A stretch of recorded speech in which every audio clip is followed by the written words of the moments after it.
Ve,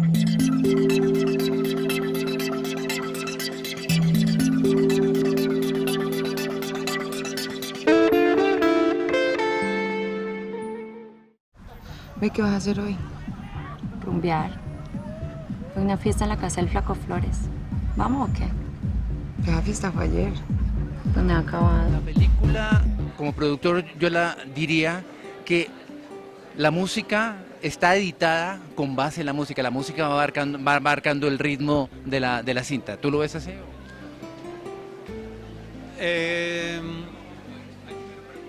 Es que es difícil establecerlo así porque cuando la película estaba en postproducción hubo momentos en que aparentemente era así, pero en el ejercicio del diseño sonoro y de todo eso hubo cosas que obligaron a modificar la edición. Y a veces la edición tenía que acomodarse al diseño sonoro, es decir, entonces yo creo que hubo exigencias de ambos lados. Yo creo que es indefinible eso, porque como te digo, el texto como fue construido, es más, como fue filmado, de alguna manera a veces dependía de la música, a veces no. Entonces es bien curioso eso, porque realmente fue un ejercicio muy interesante de montaje en cuanto a la imagen y al sonido, ¿no? Entonces en ese sentido quizás es la película menos precisa en términos de realización que yo he hecho, porque lo que había hecho antes era un poco más preciso en cuanto a la planificación. Yo era como muy estricto con los storyboards, pues que eran súper, casi una relojería.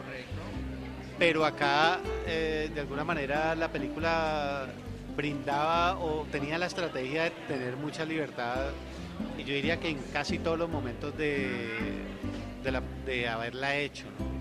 Es más, en algunos momentos la cinta, la edición me llamó mucho la atención porque vamos para el futuro, volvemos al presente, vamos al futuro, volvemos al presente, a veces vamos al pasado. Es un vuelo y son cortes que, digamos, lo único que te mantiene es la música que va sonando por debajo. Sí, ahí yo tengo que reconocer que aunque habían cosas que estaban planteadas desde el relato, desde cómo se iba filmando, la película la editó Luis Carvalar, pues fue como el editor principal, y cuando él se llevó el corte y me la enseñó por primera vez, tuve la sensación de estar viendo una película diferente a la que se había rodado. Quizás esta sensación era porque por primera vez no tocaba en ningún momento la sala de edición. Y eso me sorprendió mucho, que se hiciese ese trabajo, pues que se armara un relato enrarecido a partir de lo que nosotros habíamos hecho, ¿no? Entonces, digamos que ese valor del tiempo acá fue muy importante, y yo siento que de alguna manera es una resonancia más o menos de la prosa que propone la novela, ¿no? La novela se cuenta de un presente y se viaja al pasado. El personaje está yendo y viniendo, está trayendo recuerdos, está marcando referencias todo el tiempo, y eso era más o menos lo que resonó en la propuesta de la película. ¿En qué momento decidiste llevar a la pantalla el libro de Andrés Caicedo? Bueno, la decisión realmente no fue mía, ¿no? de llevar esta novela al cine. La decisión es de Rodrigo Guerrero. Digamos que él es el gran gestor, él es el productor, la mamá de este proyecto, y me invitó pues, y yo acogí pues como su estrategia y la propuesta fílmica que él tenía, pues de llevar eso. Entonces yo creo que es una fantasía prácticamente que esto se hubiera hecho en cine, y yo creo que es una fantasía que debería ocurrir miles de veces, porque yo siento que Viva la Música, sobre todo la novela, es una lectura tan potente, tan llena de referencias, que en una película no se va a agotar. Yo siento que debería ser casi como un caleidoscopio de obras alrededor de esto, ¿no? Sigamos hablando de la película y háblanos un poquito del casting. Yo diría que ha sido un acierto no conocía a la actriz principal, su voz tiene un no sé qué, y que ella sea la narradora de, digamos, de las letras, de lo que está escrito, es interesante, y además la protagonista que tiene una fuerza impresionante. ¿Cómo llegó a ella? Mira, el casting de esto fue una situación muy extraña porque esto partió de una propuesta, pues, de una estrategia que tenía Dinamo de Transmedia de hacer el casting por internet. Y yo lo veía como muy complicado, pues porque por internet puede aparecer de todo, y apareció de todo, ¿no? Entonces aparecieron cosas muy interesantes y cosas como muy descrestantes, y otras como que apareció de todo, había de todo, ¿no? Entonces fue muy extenso porque había que respetar todo el material que se enviaba, ¿no?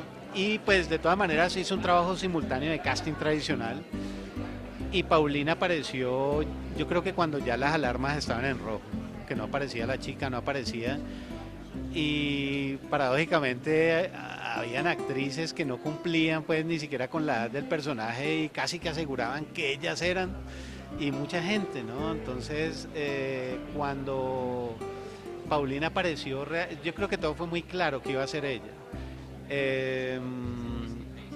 Una vez que el casting realmente lo que buscaba era encontrar que Paulina aceptara la estrategia de hacer la película, y la estrategia es lo que te digo, era como construir el personaje de un trabajo muy libre, desde una relectura del texto, desde, bueno, un montón de cosas que, como te digo, fue como el gran objetivo de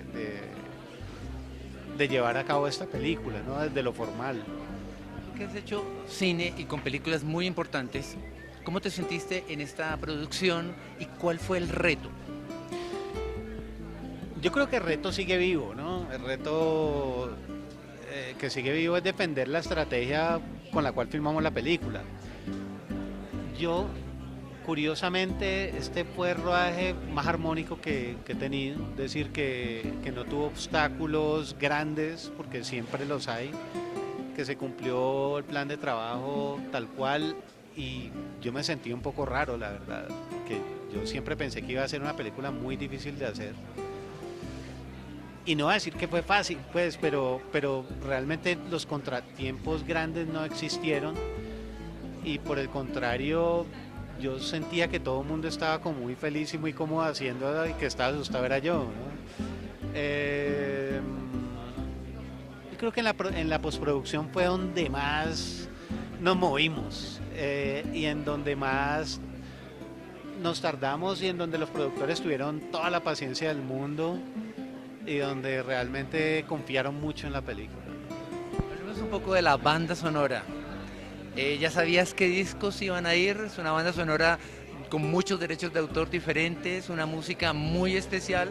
Bueno, esto fue muy difícil porque, bueno, como la película es una coproducción, por primera vez yo trabajé con una figura que nunca había trabajado, era con un supervisor musical, que fue Lynn Feinstein, pues, que es una supervisora musical que ha trabajado pues a nivel muy grande, con González Iñárritu, con Cuarón, pues con grandes autores, y pues era una película que de todas maneras tenía la complejidad de la música, y tenía un objetivo muy grande, que era casar a los Rolling Stones, pues tener una canción de los Rolling Stones. No lo logramos por un asunto presupuestal, entonces el trabajo fue doble, porque de alguna manera había que reinventarse, o había que retraducir el hecho de que no estuvieran los Rolling Stones.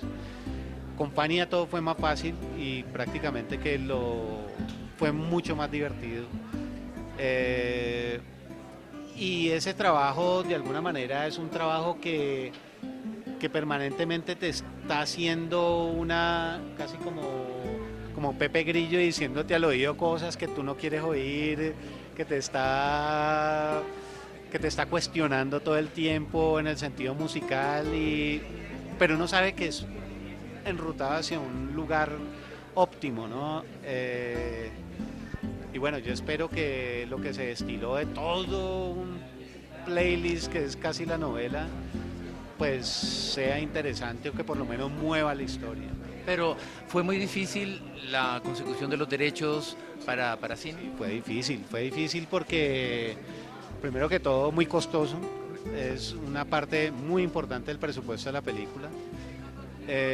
Y por otro lado un gran esfuerzo porque hay canciones, por ejemplo, que son cubanas y conseguir los derechos de esas canciones a veces es complicado porque todo lo que es la música cubana es como una nube negra en la cual nadie sabe quién tiene los derechos, son un montón de cosas, ¿no? Bueno, quiero que nos terminemos hablando sobre la parte de iluminación, la parte de la puesta en escena. Se muestra Cali de una mirada diferente. Bueno, yo creo que el trabajo de fotografía fue bien particular porque yo lo primero que le dije a Juan Carlos Gil era que no se limitara a racor, es decir, que yo necesitaba, o que la historia necesitaba transmitir sensaciones y que él se encargara también de transmitirlas en los elementos que tenían las escenas, porque a veces los fotógrafos como que se limitan a guardar el racor, la continuidad, como de aspectos técnicos, y yo creo que Juan Carlos tuvo mucha libertad, y yo creo que esa misma libertad le dio el tono de fotografía que él buscaba. Pues con Juan Carlos he trabajado desde hace mucho tiempo y nosotros hacemos unos acuerdos muy claros antes de rodar, y en el momento de rodar casi que se cumplen esos acuerdos automáticamente. Es como una estrategia, ¿no? Para no entrar en contradicciones. Y yo creo que en general con todo el equipo se hizo eso. Fue un poco extenso llegar a esos acuerdos y un poco tortuoso, pero finalmente se llegan y ese es el producto, ¿no? Esa es la película. Bueno, Carlos, te deseamos muchos éxitos